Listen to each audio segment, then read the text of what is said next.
Namaste to everyone on the occasion of Guru Purnima, which falls on July the 21st in the year 2024. I wish to say a few words by way of obeisance and salutation to Maharshi Veda Vyasa, whose Janmadina it is this Guru Purnima. His name by birth was Krishna Dvaipayana Vyasa, and Vyasa seems to have been attached later on.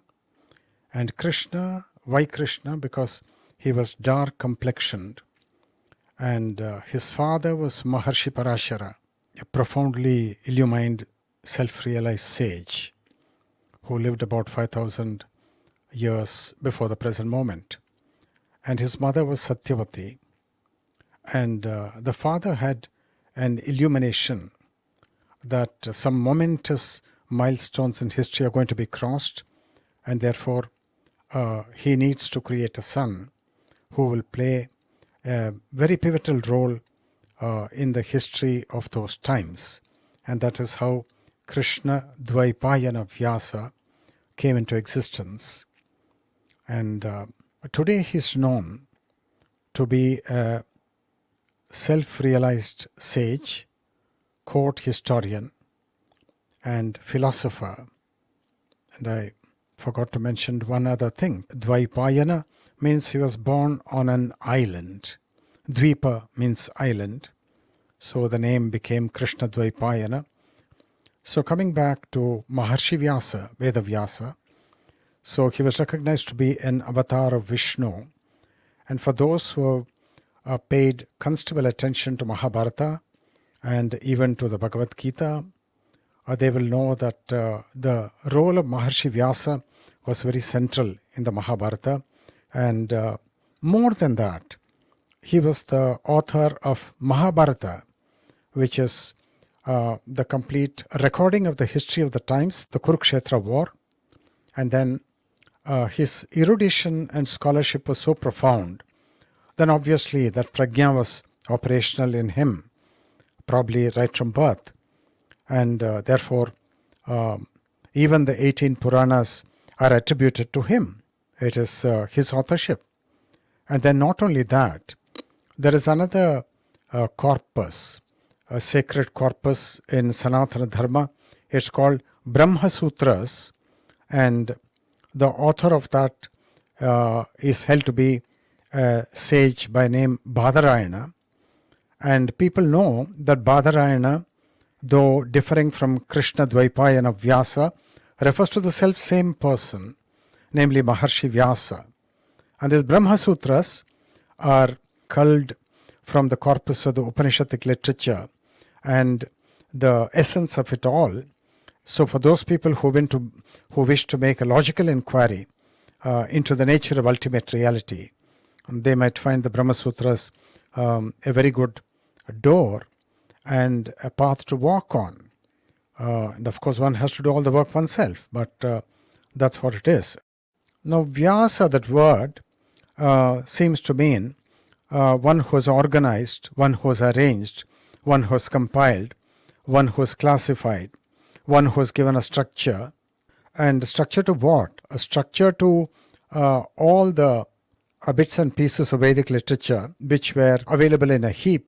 And then he organized the Vedic literature into systematic categories, 4 Vedas. And that is why he is called Veda Vyasa. So anybody who's interested in inquiring can go to them and spend a lifetime deciphering how the whole thing unfolds. And Guru Purnima actually signifies his birthday, because he was probably the greatest of the gurus that Sanatana Dharma produced. And he was a multifaceted personality of comprehensive and colossal intelligence, not intellect, but intelligence. And some people even say that it was not just his birthday, even he sat down to write the Brahma Sutras on the same day, the Guru Purnima. And this usually happens in the lunar calendar Ashada month, but in the Gregorian calendar, English calendar, which all of us follow, it comes in July and August. And this year, in 2024, it falls on July 21st, and that happens to be a Sunday. And the nakshatra happens to be Uttarashada. And the tithi is, of course, Paurnami, because it is Guru Purnima.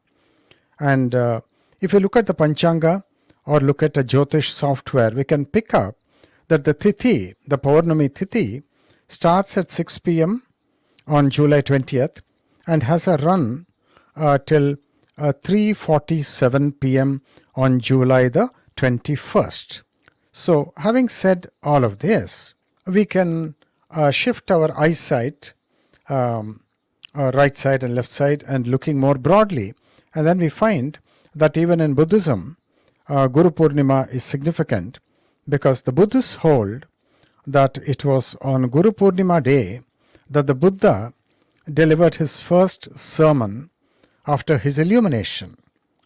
His illumination happened in Bodh Gaya, but then records say that the Buddha walked from Bodh Gaya to Sarnath, which is a seat of Buddhist culture, and there he gave the first discourse to a handful of his people who want to understand him, his so-called disciples. And so he moved from Bodh Gaya to Sarnath, which is actually northeast of Varanasi, and almost at the confluence of the two rivers Ganga and Varuna. And there he gave the first sermon, and that is held to have taken place on Guru Purnima. So, particular day, Guru Purnima, is also significant and very beloved to the Buddhists. And then when we move from Buddhism to Jainism, we also find that even there, in the Jaina tradition, it is held that Bhagavan Mahavira anointed his first disciple, Gautam Swami, on the Guru Purnima day in the month of Ashada.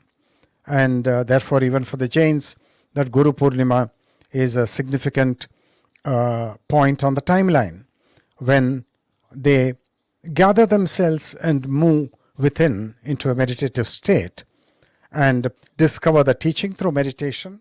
And then we also see that in the music world of India, the world of classical music, we find that the musicians also take a significant note of Guru Purnima day, and the music guru is honored on that day. And in the wide sweep, we have to look at it both in the spanning the Indic religions, Hinduism, Buddhism and Jainism, and see that it has got universal significance.